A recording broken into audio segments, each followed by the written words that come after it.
ఇక వివరాలకు వెళ్తే రాష్ట్రంపై మొందా తుఫాన్ గట్టి ప్రభావం చూపే అవకాశం ఉందని భారత వాతావరణ శాఖ హెచ్చరించిన నేపథ్యంలో ముఖ్యమంత్రి నారా చంద్రబాబు నాయుడు ఆదేశాల మేరకు ప్రభుత్వ యంత్రాంగం పూర్తిస్థాయి అప్రమత్తతో ముందస్తు చర్యలు చేపట్టిందని జిల్లా ఇన్ఛార్జ్ మంత్రి పి నారాయణ తెలిపారు. జిల్లా కలెక్టరేట్లో స్థానిక ప్రజాప్రతినిధులు ఉన్నతాధికారులతో నిర్వహించిన సమీక్షా సమావేశం అనంతరం రాజ్యసభ సభ్యులు సానా సతీష్ బాబుతో కలిసి మీడియాతో మాట్లాడారు.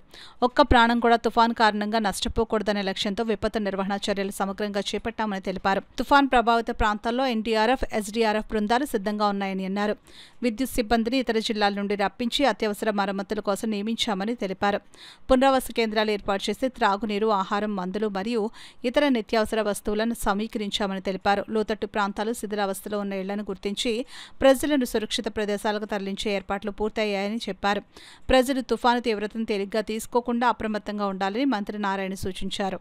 అధికారులందరూ ఫీల్డ్లో ఉండి సమయానుకూల చర్యలు తీసుకోవాలని ఆయన ఆదేశించారు. ఈ సమావేశంలో అమలాపురం ఎంపీ గంటి హరీష్ మాథుర్, కాకినాడ లోక్సభ సభ్యులు తంగెళ ఉదయ్ శ్రీనివాస్, పెద్దాపురం ఎమ్మెల్యే నిమ్మకాయల చుండ్రాజప్ప, ఎమ్మెల్సీ పేరాబతుల రాజశేఖర్, జిల్లా cooperative central bank chairman Tummala Ramaswamy, collector Shan Mohan Sagili, SP Bindu Madhav, ఇతర అధికారులు పాల్గొన్నారు. 27వ తేదీ నుంచి 29వ తేదీ దాకా పాఠశాలకు మొత్తం అన్నిటికీ టోటల్గా హాలిడే ఇవ్వడం జరిగింది. 29వ తేదీ పరిస్థితిని చూసుకొని అవసరమైతే 30వ తేదీ ఇవ్వాలా లేదా అనేది నిర్ణయిస్తారు. 101 వసతి గృహాలు గురుకుల పాఠశాలలో ఉన్న 14,499 మంది పిల్లలు ఇంటికి పంపించేశారు. ఇంటికి రీచ్ అయినట్టు కూడా మెసేజ్ కూడా రిసీవ్ చేసుకోవడం జరిగింది. పశువులని సురక్షిత ప్లేస్కి మార్చేట్టుగా ఏర్పాటు చేశారు.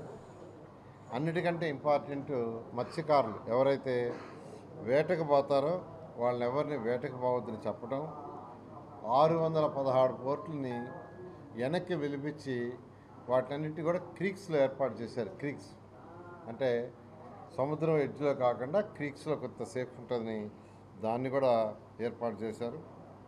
అదేవిధంగా ఏదైతే ఎల్లేశ్వరం ప్రాజెక్ట్ ఉందో రిజర్వాయర్, దాని కెపాసిటీ 24.11 టీఎంసీ, ప్రస్తుతం 21.97 ఉంది.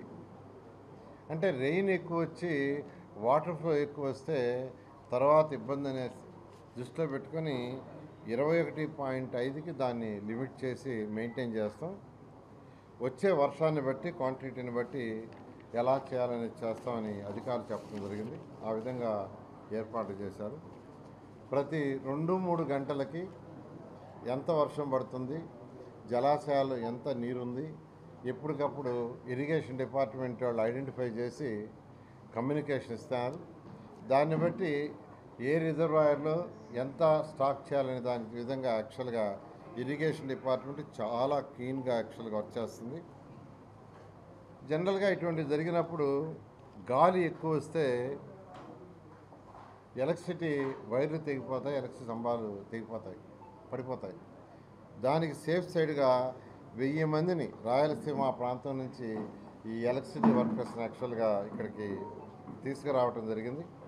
ఏదైనా జరిగితే ఇమ్మీడియట్గా యుద్ధ ప్రాతిపదికన వర్క్ చేసేటట్టుగా ఎలక్ట్రిసిటీ డిపార్ట్మెంట్ వాళ్ళు దాని మీద చక్కగా ప్లాన్ చేస్తున్నారు. అన్నిటికంటే ఇంపార్టెంట్ నిత్యావసర వస్తువులు, పాలు, కూరగాయలు, పండు అందుబాటులో ఉంచమని ముఖ్యమంత్రి గారు ఆదేశిస్తే దానికి కూడా ఏర్పాటు చేశారు. ఫుడ్ ప్యాకెట్స్ని కూడా రెడీ చేసుకుంటున్నారు.